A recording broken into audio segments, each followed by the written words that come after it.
Hello and welcome to Decoding Attachment Styles. Today we are going to be diving into one of the most misunderstood attachment styles, and it's the most sought after attachment styles when it comes to people wanting to understand it. It is the avoidant attached style person. Now, I find it really interesting that a lot of people will be highly against the avoidant attachment style, but yet it is the one that everyone really wants to understand. And I mean, that means like the avoidant attached person reaches out wanting to understand more about themselves and how they can heal. And the anxious attached wants to understand about the avoidant attached and how they can adapt to their avoidant attached partner's needs and patterns so they could build a better, healthier relationship. I will continue to encourage all of us to focus on our own healing, our own growth, so that we could become securely attached. And when that happens, we know how to set boundaries and we don't have to contort ourselves so that somebody else will feel comfortable. We have to allow people to go through their healing journey on their own. So what we want to do today is look at the avoidant attachment style. I'm going to ask a few questions and then I'm going to answer them based on the insights that I have on the attachment style. So if you've got an avoidant attachment style and that is fearful or dismissive, you'll be able to take these questions and my insights and probably reflect on it and make these little changes that you need to heal your attachment style. And if you have an anxious or a secure attachment style and you just want to understand a partner or a family member's attachment style, avoidant attachment style, then this gives you better insight into that person. Now, if you're someone who values independence, you struggle with vulnerability, or you often feel smothered in relationships, this one's for you. And if you love someone who's avoidant, this will help you see that their behavior in a whole new light is not about you. It's about what they're struggling with. All right, let's ask this question.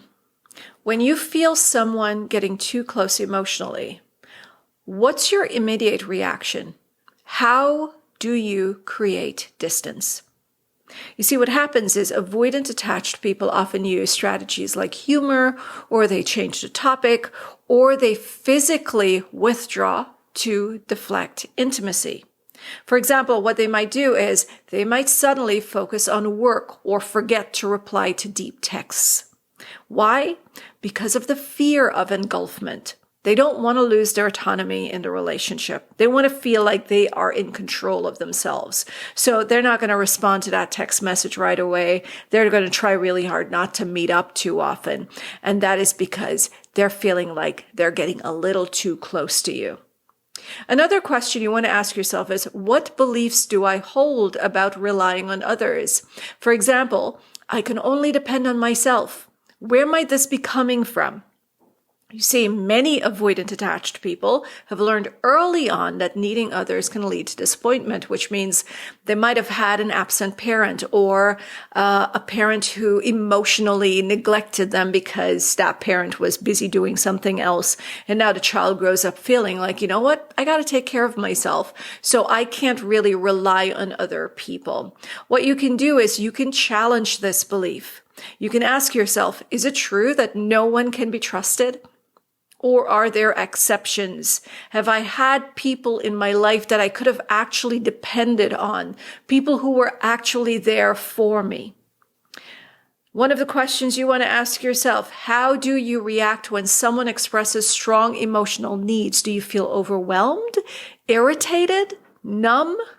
You see, the reason I'm asking this is because avoidant attached individuals, they will often shut down when they face or when they're faced with others' emotions. Not because they don't care, but because they feel unequipped to handle them. They just don't know what to do. Why does this happen? Well, if you're growing up in a home where your parents or your caregivers don't have the time or the emotional capacity, or they're just busy doing stuff and they don't know how to sit there and ask you questions like how you're doing, then you don't know how to be there for other people. Let me give you an example. This is something I thought about. I was actually discussing it with one of my sisters not so long ago. So I was 13 when mom passed away. My sisters were 11. And I can't remember any adult sitting with us during that time or even after asking, hey, how are you guys doing? How are you feeling here? What's going on in your minds? No one showed care. And I grew up in a third world country. We didn't have therapists at that time.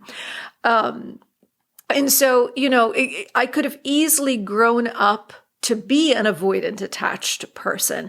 I could have easily interpreted that in very formative years as, wait a second, no one really cares. I now have to fend for myself, which really is how the avoidant attached person has learned that I can't depend on anyone because I'm not getting the mirroring of what compassion and care looks like.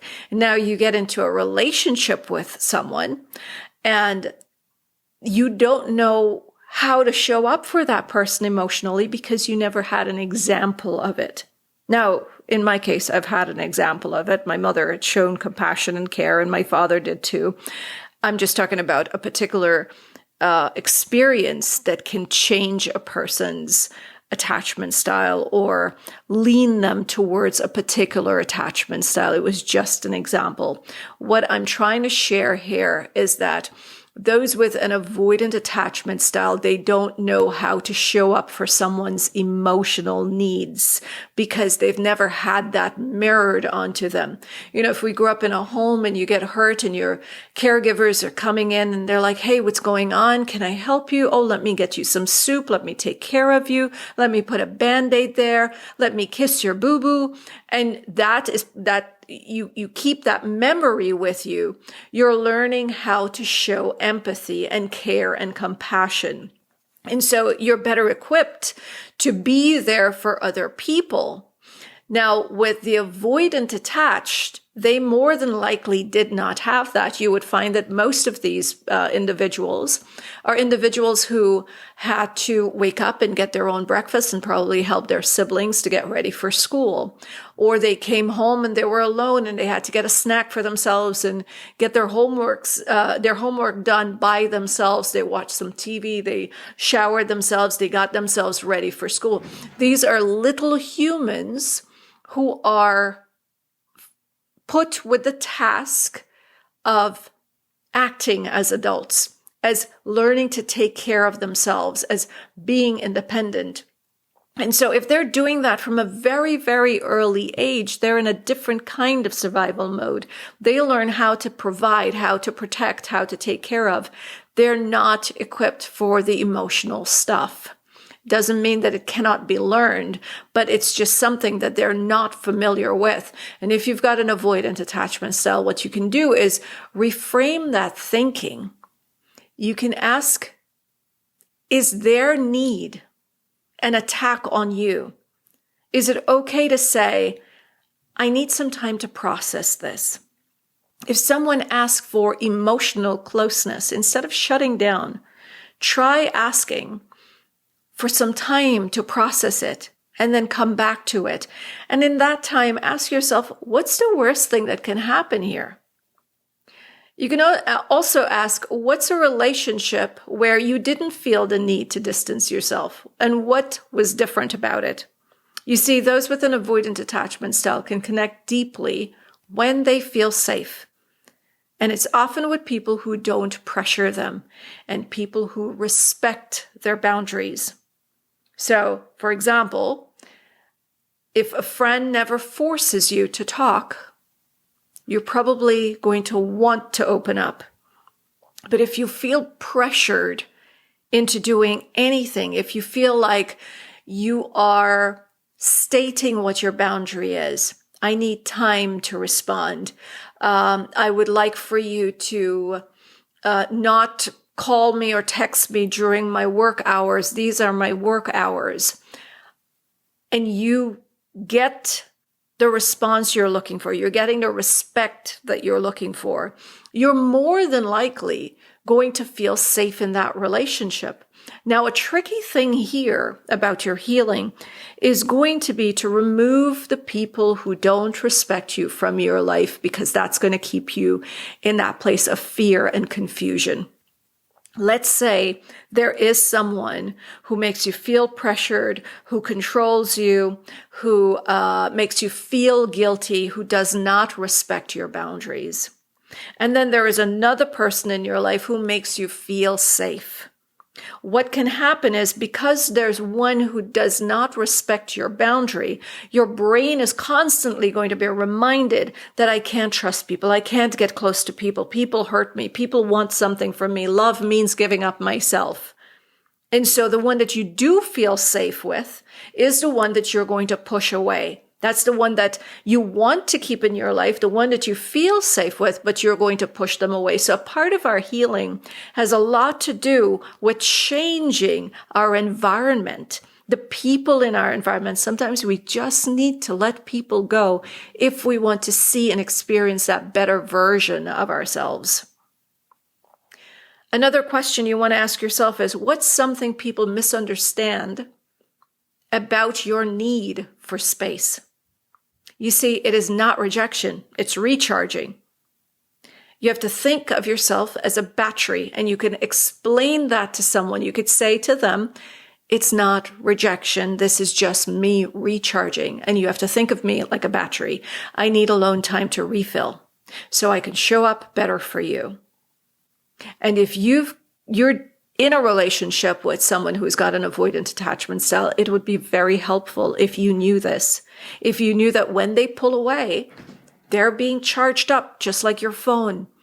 You can't use the phone when it's dead, or when it's at 5%, you know it's time to plug it in.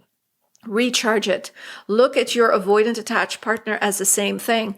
Hey, if I'm in this person's space for 2 days, maybe they need some recharge time. Maybe I need to step away and let them recharge.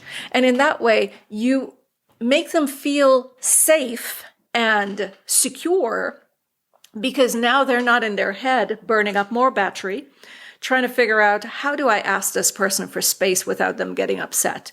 You can excuse yourself from their presence. Just let them do their thing. And then you ask, well, Annalisa, what am I supposed to do in that time? Well, you get about your life. You must have things in your life that's fun that you want to do. You must have friends that you want to hang out with, catch up with. You also need to recharge away from your partner. That only happens when we're in a more secure, attached space. Ask yourself another question. I've got a few of them left. What's a small, low-risk way someone could support you without triggering your avoidant attachment? And here's some tips that you can use. You can say, give me a heads up before a deep conversation. How do we have that conversation? We can say, hi, I'd like to talk about, and be very specific about what you want to talk about. That prepares the other person for what it is, instead of them getting in their mind and wondering, oh my gosh, what are we going to talk about here? What's the scary thing that's coming up? Say, I would like to talk about this.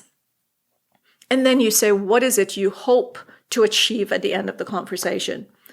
I would like to talk about this, and I'm hoping that at the end of our conversation, we could come to an understanding so that we could get this thing sorted out.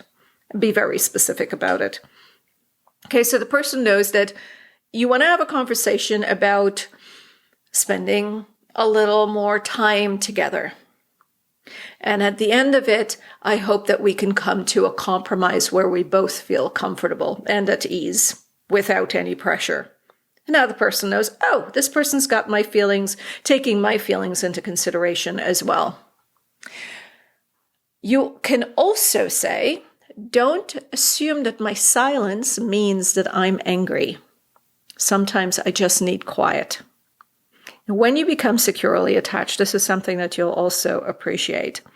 When I was an anxious attached person, I often felt like I had to fill the space with something to talk about. And when I when I met my partner 4 years ago, I remember sitting in the car and he would be quiet. He would be super quiet. And I would be quiet, but at that time still uncomfortable that it was quiet. I would think, I wonder what he's thinking about. Is he thinking about the relationship? Did I say something? Is he upset with me? And then he would suddenly start talking about sports or travel, or it was always something unrelated, something very light, something fun. And as time moved on and I studied the attachment style more and more and listened and observed people, I started to realize that the avoidant attached person hardly ever thinks about the relationship or heavy emotional stuff that an anxious attached person may think about. They're thinking about the most mundane thing, and it makes sense because they don't like the vulnerable stuff. Emotional stuff make them uncomfortable. So why think about it? Why not think about the light, fun stuff? So if you know that, then you'll know they're not upset with you. If they're upset, that's not the thing that they want to talk about. Doesn't mean that they don't feel insecure or worried, but it doesn't consume them. They're not the overthinkers of this unless the relationship ends, but that's a whole different podcast episode to talk about. But so when they go quiet, and again, on this topic, a client of mine reached out recently, obsessing over text messages sent by her partner, and obsessing because this person did not respond in 6 hours. And she's like, I'm going through the text messages. I don't think he would be angry at me for this. I mean, I said this. Why would he be angry at me? Why isn't he responding? Turns out he was at work and could not respond to the message. So save yourself the overthinking. Think of it this way. And this is something that switched for me. And it's going to sound a little harsh, but it did help me. So I'm going to throw it out there and probably it's going to help you. I remember thinking, my gosh, I'm so full of myself to think that this person only thinks about me and there's nothing else going on there. And it was that thought that made me realize, wait a second, no, they have other things happening in their life. And if they have a problem with me, it is their healing work to do, to come and have a conversation with me. I don't need to use up my energy trying to figure out what's going on with them. None of my business. And that's how you start to think when you become more securely attached. Another question that you want to ask yourself is, when you withdraw, what actually is happening here? What's happening inside of you? Are you feeling overwhelmed? Are you feeling distrust? Or is there something else that's going on? See, what happens is avoidant attached persons often feel shame for needing help, but they can't admit it. Sometimes they're not even aware of it. Here's a script for you if you are a partner of someone who's got an avoidant attachment style. You can ask, are you needing space? Or is there something I can do? Or you could just be attuned to your partner's need. You could just see when they start to pull away. And you could say, I sense you need some space. I'm going to let you be, and I'm going to go across here, and I'm going to do this thing. How about you recharge, and then you could come back to me whenever you're ready. And everybody can relax in that time. But you, the avoidant attached person, you also need to look at yourself internally and question those feelings. Are they valid? Are they necessary?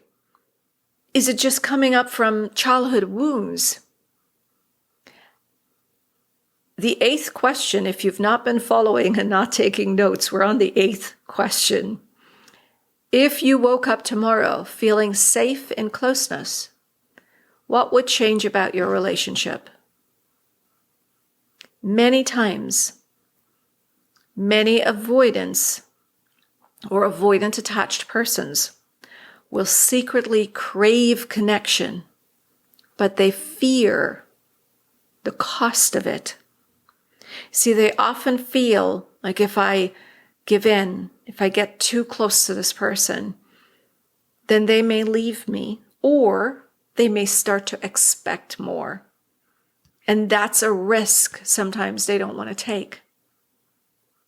what you can ask yourself, or you can say to yourself is, maybe I would stop self-sabotaging when things get too serious.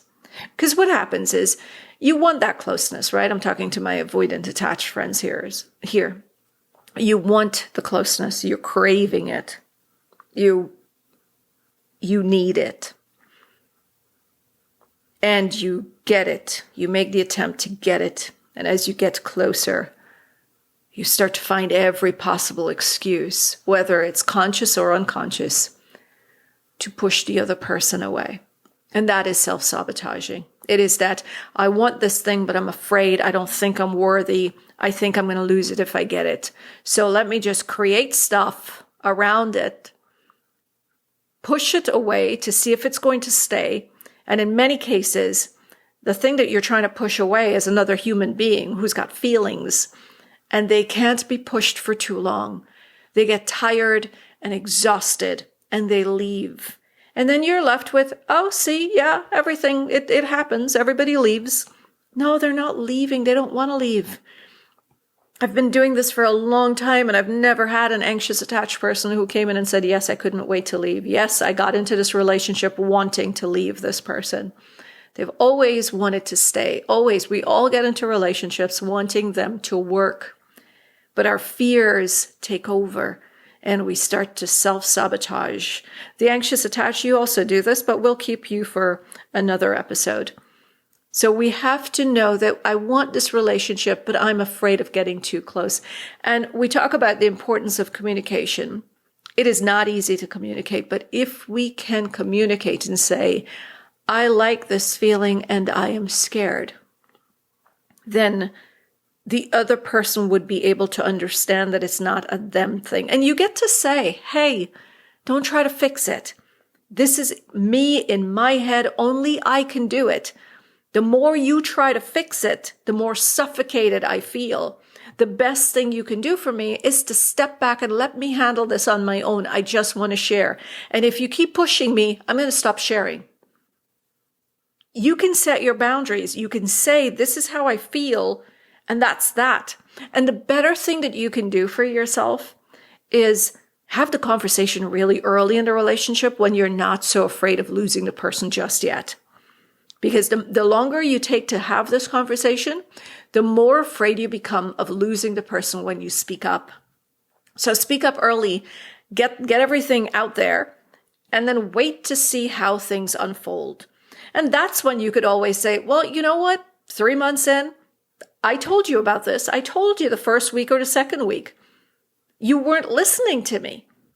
Now you're complaining about it. 3 months in, you're strong enough to say, I'm going to let go of this relationship because even though I told you, you didn't hear me. So you could safeguard yourself early in the relationship. There's no need to be afraid of getting into relationships. Question number 9. What's one boundary you want to keep and one you're willing to soften on?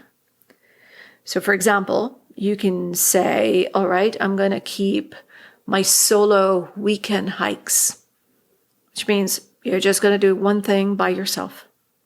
And what can you soften on? Maybe you can say, all right, I'm going to let my partner know when I'm struggling instead of just ghosting them. And if you are a partner of an avoidant attached person, please know that to want to do everything with your partner is codependency.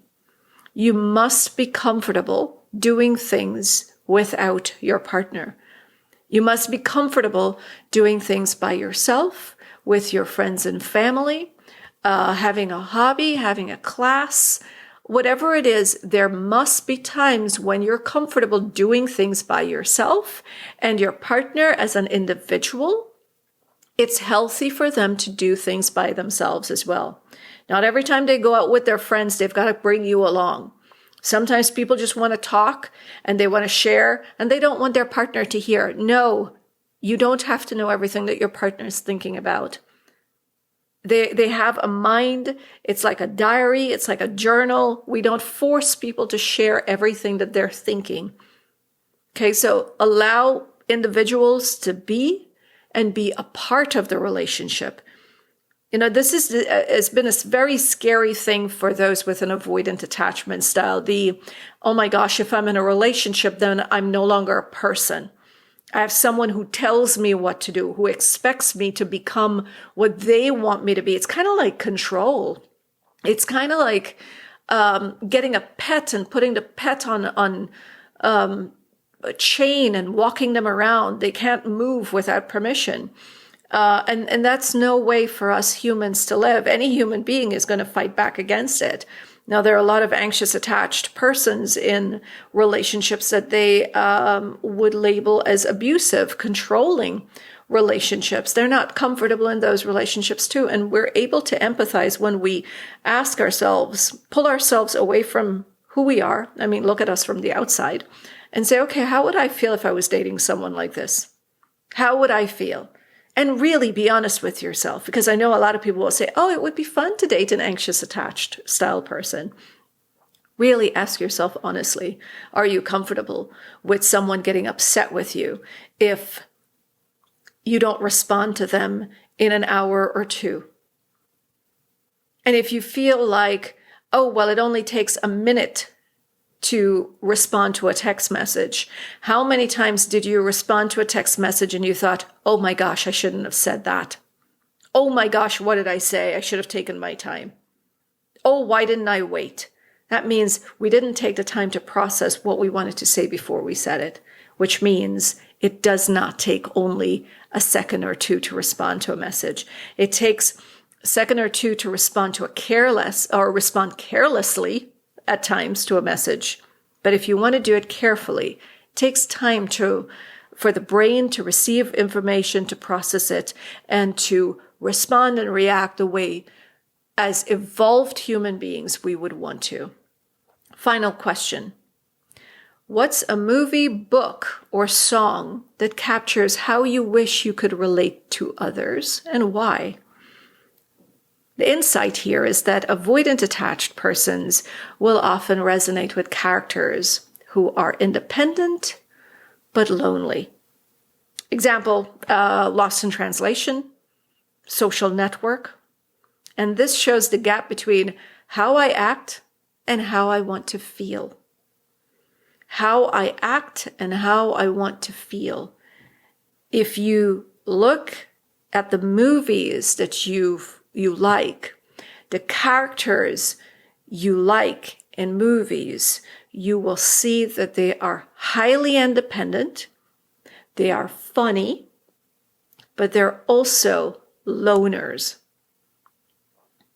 And then you get to a glimpse. And why is this so? We're human beings who connect with like-minded things, individuals, art, whatever it is. We project who we are onto something else. And so depending on what we like, we give others, you give yourself, a better idea of your unconscious mechanics. If you're avoidant, your independence, it's a superpower. When I was an anxious attached, I wanted that superpower. I wanted that independence. But you don't have to be an island. And becoming securely attached means that you're going to be able to hold on to the superpower, but also be open to connection. It's just a matter of learning how to be 10% more emotionally available. And if you love someone who has an avoidant attachment style, patience is key. While you work on your attachment style, if you have an anxious attachment, then patience is key. You want to know that their walls are not about you. They're about their old wounds, and small, consistent steps are going to build trust over time. Let me know what question here resonated most with you. Share your thoughts, I believe, in the comment section, and do not forget to subscribe so that you can get the new podcast episodes as soon as they are released. Until next time, this is Decoding Attachment Style, and I am Annalisa Bahadur.